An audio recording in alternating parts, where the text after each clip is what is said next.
المغرب. شكرا جزيلا سيدي الرئيس. الأصدقاء الأعزاء، أعضاء اللجنة، ممثلي الأمانة الأعزاء، إنه لمن دواعي سعادتي أن أعرب لكم باسم المملكة المغربية امتنانا العميق عقب تسجيل القفطان المغربي على قائمة التراث غير المادي للإنسانية.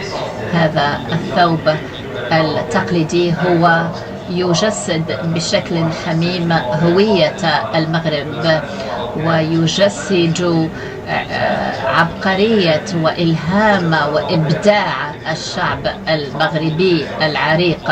هذه معارف تنقل من جيل إلى جيل عبر القرون. هذا التسجيل لا يقوم سوى بإحقاق الحق، إذ يعترف بمعارف مختلف المناطق في المغرب. هذا العمل الذي يحمل إيمانا راسخا بضرورة الذود عن هذه الهوية العريقة التي ما فتئت تتعزز تحت المملكة المغربية. هذا إذن يدعونا للاعتراف بقوة وصمود المرأة المغربية، إذ نقلت معارف الأجداد عبر الأجيال.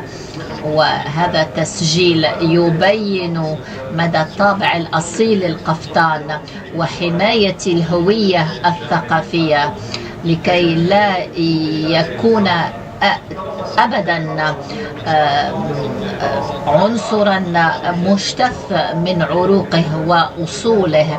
القفطان المغربي تطور عبر العصور وتغير وسافر عبر الأسر الملكية في المغرب، وصمد بفضل قوته وإبداعه.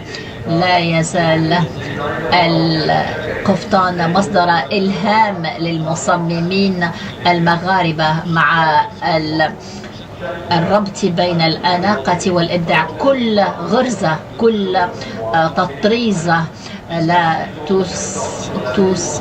تمثل ذاكرة لأمتنا. وهذا التسجيل هو اعتراف وتقدير لما قام به مختلف المجموعات المحلية